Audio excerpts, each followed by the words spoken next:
JW, I wanted to ask you kind of what the feeling is like for you right now, anticipation. I mean, you guys are going to have some spotlight on you on Saturday night.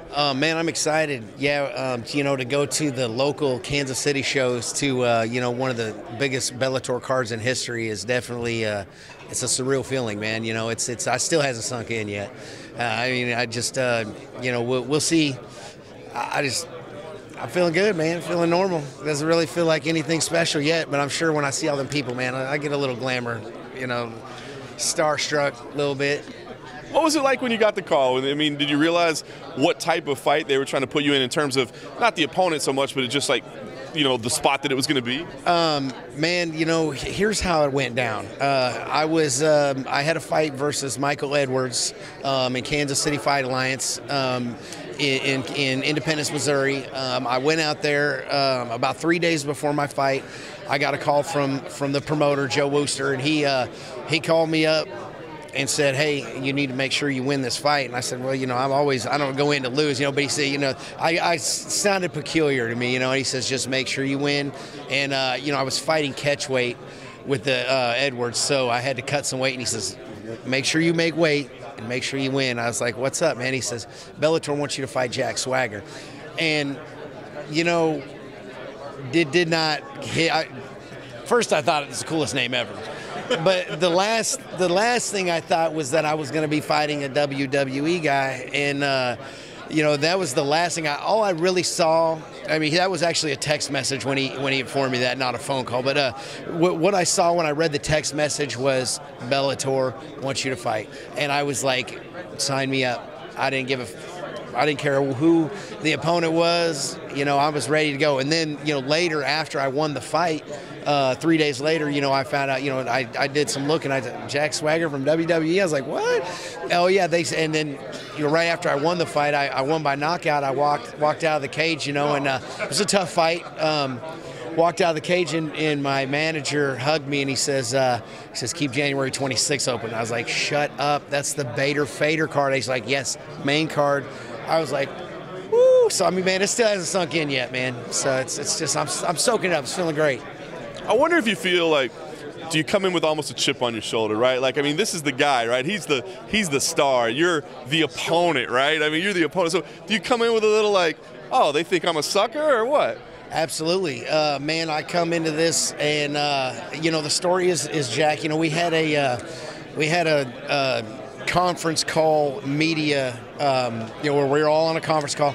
Man, I was on that sucker for an hour. I had one question, and I was like, okay.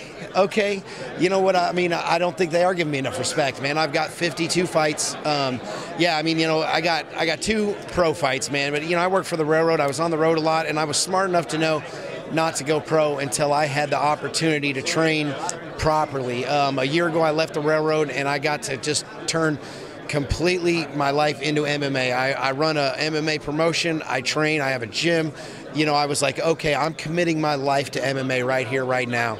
And it's at that point, I went from training, a few times a week to, I am living, breathing, eating MMA. And I said, okay, I'll take my pro fight. I get the pro fight. I had a slip in my first pro fight. I slipped on the mat. One thing is that's why I love this sport, is because you never know. One mistake, especially with heavyweights, is all it takes. You make one mistake and you're asleep, no matter how good you are. So this is a very, very demanding sport when it comes to mistake-free fighting. Anyway, 52 fights against a debut fighter. I was like, well, you know what? He's the star. He's the story. But, come Saturday, I'll be the story. It's amazing. Were the 50 fights, were they all MMA fights? Or like 12 were,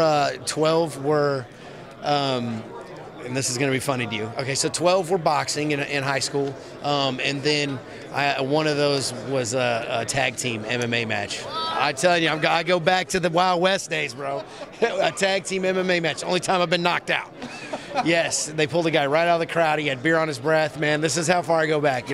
I've been fighting for 26 years. I can appreciate, and I think Jake's a good guy. I actually met him this morning, man, and shook his hand, and I appreciate the opportunity. But he's stepping into it. I know where I was on my first fight ever. you don't have any clue, and it can't be taught to you. You have to. It's the speed of the game. It's almost like going from high school football to the NFL.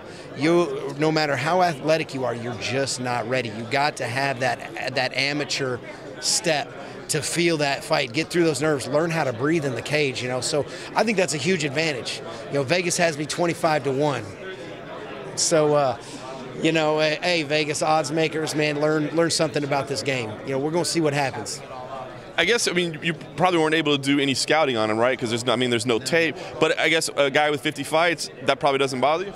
Not at all, man. We prepare for every fight the same way to win. And, we got to look at his training videos from yesterday. That was the first time we've seen him throw a punch one. So, we're excited, man. Nerves, for a fight are something that everybody gets, and if they say they don't get nervous, they're liars. 52 fights, you get nervous, but we feel good. We feel good about our odds, man. Hey, you got some money, talk to Vegas guys, man. I'm telling you.